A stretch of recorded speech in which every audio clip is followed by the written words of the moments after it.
We worry about $5 coffees and $15 streaming subscriptions. But then we walk into a dealership and casually commit to paying $800 every single month for the next 7 years.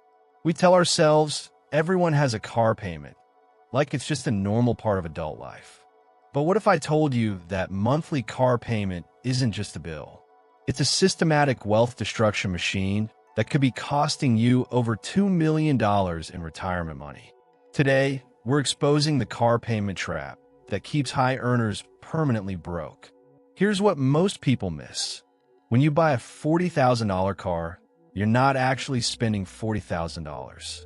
That's just the starting point. First, sales tax hits you immediately. There's $3,000 gone. Then interest charges at today's 7% rates add nearly $9,000 over a typical loan. Higher insurance for new vehicles, premium maintenance costs, and fuel all stack up. When you calculate the total cost of ownership, that $40,000 car actually costs you $70,000 to $80,000 over 5 years. And at the end of those 5 years, the car is worth maybe $15,000. You essentially burned $65,000. That's $13,000 per year just to transport yourself from point A to point B.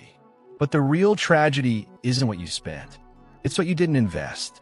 Let's run the numbers on what I call ghost wealth, the money that vanishes when you choose new cars over used ones. The average new car payment in 2025 is around $730, but with insurance, most people pay closer to $800 monthly. Now imagine you're 25 years old. Instead of buying new cars every few years, you buy reliable used vehicles with cash and invest that $800 monthly payment into an index fund. You do this from age 25 to 65, 40 years of investing instead of making car payments. At a conservative 8% annual return, you'd have $2.7 million at retirement. That's not a typo. The decision to always drive new cars costs you nearly $3 million in retirement wealth. You're not driving a luxury SUV. You're driving your financial freedom. You're driving your early retirement. You're driving your beach house. Dealerships use a psychological trick to hide this destruction. When you sit down with the finance manager, they don't want to talk about the total price or the interest rate. They only ask one question: what monthly payment are you comfortable with? This is the trap. By focusing on monthly payments, they can manipulate the loan term to make any expensive vehicle seem affordable. This is why 84-month loans, that's 7 years, have exploded in popularity. They take a $60,000 truck you clearly can't afford and stretch it out until the monthly number looks manageable. But you're not just paying for the car.